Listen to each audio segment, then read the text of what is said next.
Audiolivro. Título: O Relógio de Ouro. Autor: Machado de Assis. O Relógio de Ouro. Agora contarei a história do relógio de ouro. Era um grande cronômetro, inteiramente novo, preso a uma elegante cadeia. Luís Negreiros tinha muita razão em ficar boquiaberto quando viu o relógio em casa, um relógio que não era dele, nem podia ser de sua mulher. Seria ilusão dos seus olhos? Não era. O relógio ali estava sobre uma mesa da alcova, a olhar para ele, talvez tão espantado como ele, do lugar e da situação. Clarinha não estava na alcova quando Luís Negreiros ali entrou. Deixou-se ficar na sala, a folhear um romance, sem compreender muito nem pouco aos ósculos com que o marido a cumprimentou logo à entrada. Era uma bonita moça esta Clarinha, ainda que um tanto pálida, ou por isso mesmo. Era pequena e delgada, de longe parecia uma criança, de perto, quem lhe examinasse os olhos, veria bem que era mulher como poucas. Estava molemente reclinada no sofá, com o livro aberto e, os olhos no livro, os olhos apenas, porque o pensamento, não tenho certeza se estava no livro, se em outra parte. Em todo o caso parecia alheia ao marido e ao relógio. Luís Negreiros lançou mão do relógio com uma expressão que eu não me atrevo a descrever. Nem o relógio, nem a corrente eram dele, também não eram das pessoas suas conhecidas. Tratava-se de uma charada. Luís Negreiros gostava de charadas, e passava por ser decifrador intrépido, mas gostava de charadas nas folhinhas ou nos jornais. Charadas palpáveis e sobretudo sem conceito, não as apreciava Luís Negreiros. Por este motivo, e outros que são óbvios, compreenderá o leitor que o esposo de Clarinha se atirasse sobre uma cadeira, puxasse raivosamente os cabelos, batesse com o pé no chão, e lançasse o relógio e a corrente para cima da mesa. Terminada esta primeira manifestação de furor, Luís Negreiros pegou de novo nos fatais objetos, e de novo os examinou. Ficou na mesma. Cruzou os braços durante algum tempo e refletiu sobre o caso, interrogou todas as suas recordações, e concluiu no fim de tudo que, sem uma explicação de Clarinha qualquer procedimento fora baldado ou precipitado. Foi ter com ela. Clarinha acabava justamente de ler uma página e voltava a folha com ar indiferente e tranquilo de quem não pensa em decifrar charadas de cronômetro. Luís Negreiros encarou, seus olhos pareciam dois reluzentes punhais. Que tens? Perguntou a moça com a voz doce e meiga que toda a gente concordava em lhe achar. Luís Negreiros não respondeu à interrogação da mulher, olhou algum tempo para ela, depois deu duas voltas na sala, passando a mão pelos cabelos, por modo que a moça de novo lhe perguntou. Que tens? Luís Negreiros parou defronte dela. Que é isto? Disse ele, tirando do bolso o fatal relógio e apresentando-lhe diante dos olhos. Que é isto? Repetiu ele com voz de trovão. Clarinha mordeu os beiços e não respondeu. Luís Negreiros esteve algum tempo com o relógio na mão e os olhos na mulher, a qual tinha os seus olhos no livro. O silêncio era profundo. Luís Negreiros foi o primeiro que rompeu, atirando estrepitosamente o relógio ao chão, e dizendo em seguida à esposa. Vamos, de quem é aquele relógio? Clarinha ergueu lentamente os olhos para ele, abaixou-os depois, e murmurou. Não sei. Luís Negreiros fez um gesto como de quem queria esganá-la, conteve-se. A mulher levantou-se, apanhou o relógio e pô-lo sobre uma mesa pequena. Não se pode sofrear Luís Negreiros. Caminhou para ela, e segurando-lhe nos pulsos com força, lhe disse. Não me responderás, demônio. Não me explicarás esse enigma. Clarinha fez um gesto de dor, e Luís Negreiros imediatamente lhe soltou os pulsos que estavam arrochados. Noutras circunstâncias é provável que Luís Negreiros lhe caísse aos pés e pedisse perdão de haver machucado. Naquele momento, nem se lembrou disso, deixou-a no meio da sala e entrou a passear de novo, sempre agitado, parando de quando em quando, como se meditasse algum desfecho trágico. Clarinha saiu da sala. Pouco depois veio um escravo dizer que o jantar estava na mesa. Onde está a senhora? Não sei, não senhor. Luiz Negreiros foi procurar a mulher, achou-a numa saleta de costura, sentada numa cadeira baixa, com a cabeça nas mãos a soluçar. Ao ruído que ele fez na ocasião de fechar a porta atrás de si, Clarinha levantou a cabeça, e Luiz Negreiros pôde ver-lhe as faces úmidas de lágrimas. Esta situação foi ainda pior para ele que a da sala. Luiz Negreiros não podia ver chorar uma mulher, sobretudo a dele. Ia enxugar-lhe as lágrimas com um beijo, mas reprimiu o gesto, e caminhou frio para ela, puxou uma cadeira e sentou-se em frente a Clarinha. Estou tranquilo, como vês, disse ele, responde-me ao que te perguntei com a franqueza que sempre usaste comigo. Eu não te acuso nem suspeito nada de ti. Quisera simplesmente saber como foi parar ali aquele relógio. Foi teu pai que o esqueceu cá? Mas então... Oh, não me perguntes nada, exclamou Clarinha. Ignoro como esse relógio se acha ali. Não sei de quem é. Deixa-me. É demais. Urrou Luiz Negreiros, levantando-se e atirando a cadeira ao chão. Clarinha estremeceu, e deixou-se ficar onde estava. A situação tornava-se cada vez mais grave. Luiz Negreiros passeava cada vez mais agitado, revolvendo os olhos nas órbitas, e, parecendo prestes a tirar-se sobre a infeliz esposa. Esta, com os cotovelos no regaço e a cabeça nas mãos, tinha os olhos encravados na parede. Correu assim cerca de um quarto de hora. Luiz Negreiros ia de novo interrogar a esposa, quando ouviu a voz do sogro, que subia as escadas gritando. Oh, seu Luiz! Oh, seu malandrim! Aí vem teu pai! Disse Luiz Negreiros, logo me pagarás. Saiu da sala de costura e foi receber o sogro, que já estava no meio da sala, fazendo viravoltas com o chapéu de sol, com grandes riscos das jarras e do candelabro. Vocês estavam dormindo? Perguntou o senhor. Meirelles tirando o chapéu e limpando a testa com um grande lenço encarnado. Não, senhor, estávamos conversando. Conversando? Repetiu Meirelles. E acrescentou consigo. Estavam de arrufos. É o que há de ser. Não vim cá para outra coisa, acudiu Meirelles, janto hoje e amanhã também. Não me convidaste, mas é o mesmo. Não o convidei? Sim, não fazes anos amanhã? Ah, é verdade. Não havia razão aparente para que, depois destas palavras ditas com um tom lúgubre, Luiz Negreiros repetisse, mas desta vez com um tom descomunalmente alegre. Ah, é verdade.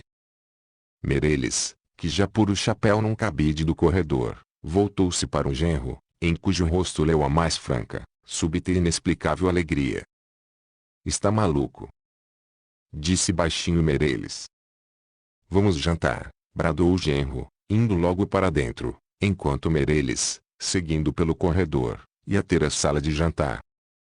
Luiz Negreiros foi ter com a mulher na sala de costura, e achou-a de pé, compondo os cabelos diante de um espelho. Obrigado, disse. A moça olhou para ele admirada. Obrigado, repetiu Luiz Negreiros, obrigado e perdoa-me. Dizendo isto, procurou Luiz Negreiros abraçá-la, mas a moça, com um gesto nobre, repeliu o afago e foi para a sala de jantar. Tem razão, murmurou Luiz Negreiros. Daí a pouco achavam-se todos três à mesa do jantar, e foi servida a sopa, que Meirelles achou, como era natural, de gelo. Ia já fazer um discurso a respeito da incúria dos criados, quando Luiz Negreiros confessou que toda a culpa era dele, porque o jantar estava há muito na mesa. A declaração apenas mudou o assunto do discurso, que versou então sobre a terrível coisa que era um jantar requintado. Meirelles era um homem alegre, pilhérico, talvez frívolo demais para a idade, mas em todo caso interessante pessoa. Luiz Negreiros gostava muito dele, e via correspondido essa afeição de parente e amigo, tanto mais sincera quanto que Meirelles só tarde de má vontade lhe dera a filha. Durou o namoro cerca de 4 anos, gastando o pai de Clarinha, mais de 2 em meditar e resolver o assunto do casamento. Afinal deu a sua decisão, levado antes das lágrimas da filha que dos predicados do genro, dizia ele. A causa da longa hesitação eram os costumes poucos austeros de Luís Negreiros, não os que ele tinha durante o namoro, mas os que tivera antes e os que poderia vir a ter depois.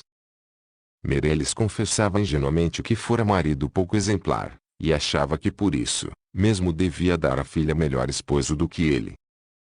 Luís Negreiros desmentiu as apreensões do sogro, o leão impetuoso dos outros dias, tornou-se um pacato cordeiro. A amizade nasceu franca entre o sogro e o genro, e Clarinha passou a ser uma das mais invejadas moças da cidade.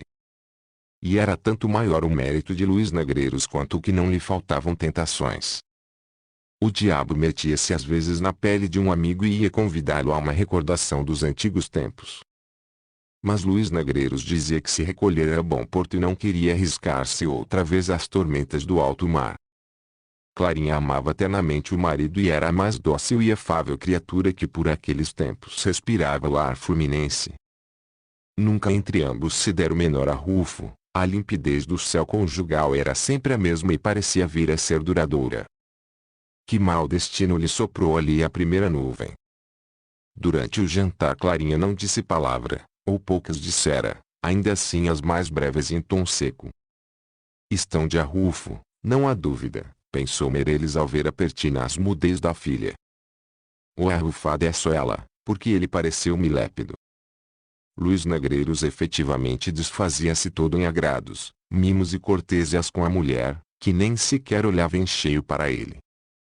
O marido já dava o sogro a todos os diabos, desejoso de ficar a sós com a esposa, para a explicação que reconciliaria os ânimos. Clarinha parecia não desejá-lo, comeu pouco e 2 ou 3 vezes soltou-se-lhe do peito um suspiro. Já se vê que o jantar, por maiores que fossem os esforços, não podia ser como nos outros dias. Meirelles sobretudo achava-se acanhado. Não era que receasse algum grande acontecimento em casa, sua ideia é que sem arrufos não se aprecia a felicidade, como sem tempestade não se aprecia o bom tempo. Contudo, a tristeza da filha sempre lhe punha água na fervura.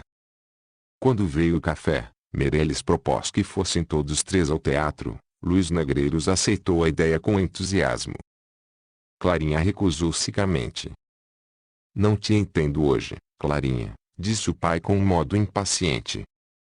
Teu marido está alegre e tu pareces-me abatida e preocupada. Que tens? Clarinha não respondeu. Luís Negreiros, sem saber o que havia de dizer, tomou a resolução de fazer bolinhas de miolo de pão. Meirelles levantou os ombros. Vocês lá se entendem, disse ele. Se amanhã, apesar de ser o dia que é, vocês estiverem do mesmo modo, prometo-lhe que nem a sombra me verão. Oh! Há de vir, ia dizendo Luís Negreiros, mas foi interrompido pela mulher que desatou a chorar. O jantar acabou assim triste e aborrecido. Meirelles pediu ao genro que lhe explicasse o que aquilo era, e este prometeu que lhe diria tudo na ocasião oportuna. Pouco depois saiu o pai de Clarinha protestando de novo que, se no dia seguinte os achasse do mesmo modo, nunca mais voltaria à casa deles, e que se havia coisa pior que um jantar frio requentado, era um jantar mal digerido. Este axioma valia de Boileau, mas ninguém lhe prestou atenção. Clarinha fora para o quarto, o marido, apenas se despediu do sogro, foi ter com ela. Achou-a sentada na cama, com a cabeça sobre uma almofada, e soluçando. Luís Negreiros ajoelhou-se diante dela e pegou-lhe numa das mãos. Clarinha, disse ele, perdoa-me tudo. Já tenho a explicação do relógio. Se teu pai não me falha em vir jantar amanhã, eu não era capaz de adivinhar que o relógio era um presente de anos que tu me fazias. Não me atrevo a descrever o soberbo gesto de indignação com que a moça se pôs de pé quando ouviu estas palavras do marido. Luís Negreiros olhou para ela sem compreender nada. A moça não disse uma nem duas, saiu do quarto e deixou o infeliz consorte mais admirado que nunca. Mas que enigma é este? Perguntava a si mesmo Luís Negreiros. Se não era um mimo de anos, que explicação pode ter o tal relógio? A situação era a mesma que antes do jantar. Luís Negreiros assentou de descobrir tudo naquela noite. Achou, entretanto, que era conveniente refletir maduramente no caso e assentar numa resolução que fosse decisiva. Com este propósito recolheu-se ao seu gabinete, e ali recordou tudo o que se havia passado desde que chegara a casa. Pesou friamente todas as razões, todos os incidentes, e buscou reproduzir na memória a expressão do rosto da moça, em toda aquela tarde. O gesto de indignação e a repulsa quando ela foi abraçar na sala de costura, eram a favor dela, mas o movimento com que mordera os lábios no momento em que ele lhe apresentou o relógio, as lágrimas que lhe rebentaram a mesa, e mais que tudo o silêncio que ela conservava a respeito da procedência do fatal objeto, tudo isso falava contra a moça. Luís Negreiros, depois de muito cogitar, inclinou-se à mais triste e deplorável das hipóteses. Uma ideia má começou a enterrar-se-lhe no espírito, à maneira de verruma, e tão fundo penetrou, que se apoderou dele em poucos instantes. Luís Negreiros era um homem assomado quando a ocasião o pedia. Proferiu 2 ou 3 ameaças, saiu do gabinete e foi ter com a mulher. Clarinha recolhera-se de novo ao quarto. A porta estava apenas cerrada.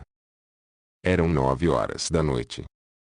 A moça estava outra vez assentada na cama, mas já não chorava, tinha os olhos fitos no chão.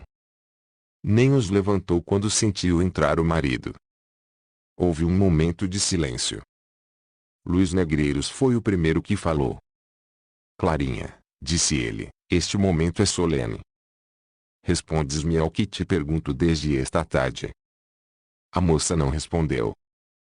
Reflete bem, Clarinha, continuou o marido. Podes arriscar a tua vida. A moça levantou os ombros. Uma nuvem passou pelos olhos de Luís Negreiros. O infeliz marido lançou as mãos ao colo da esposa e rugiu. Responde, demônio, ou morres. Clarinha soltou um grito. Espera, disse ela. Luís Negreiros recuou. Mata-me, disse ela, mas lê isto primeiro. Quando esta carta foi ao teu escritório já te não achou lá, foi o que o portador me disse. Luís Negreiros recebeu a carta, chegou-se à lamparina e leu estupefato estas linhas. Meu, nhonhô. Sei que amanhã fazes anos, mando-te esta lembrança. Tchaiaiá. Assim acabou a história do relógio de ouro. Jornal das Famílias, 1873. Fim do audiolivro.